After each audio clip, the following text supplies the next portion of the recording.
established industry or companies in the region. We're looking at, when we start looking at capital and Betsy, energy is something really near and dear to my heart. I would agree that some of the best investments are going to be made in the established industries because they're established and they're there. But it doesn't mean that we shouldn't be investing also in the new industries, which are the solutions for the future. And that's what we want. We want a sustained industry, so that sustains jobs. We're one of the few industries that actually grew jobs in the manufacturing sector. Actually, I think we're the only one in the state of Oregon that actually grew jobs in manufacturing in the state of Oregon this last year.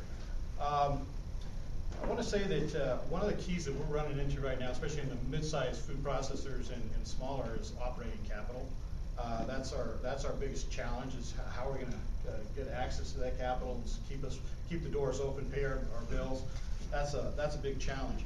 But the big overriding challenge that we do have is recapitalization of the industry, in that a lot of our equipment is fairly old, and we're trying to figure out ways to bring in new, more efficient equipment, because there are a lot of other countries in the world and regions of the world that we're competing directly with that have state-sponsored programs that just literally go in and build a plant and say, here are the keys, come and run it. And they have the newest equipment in the world, and we're trying to compete on a level with our wages at a much higher level than you're going to find in Vietnam, for example, or other parts of the world. And we need to be really smart and really competitive to get there.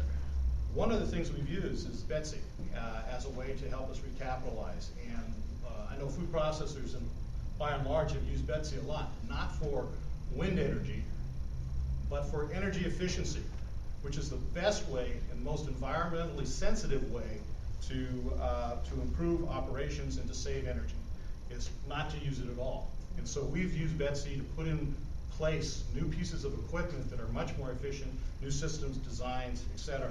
One of the other things we've done, and this is a great public policy, and I really appreciate the folks here that are from Oregon Innovation Council, because they've had the wisdom to put in place an established industries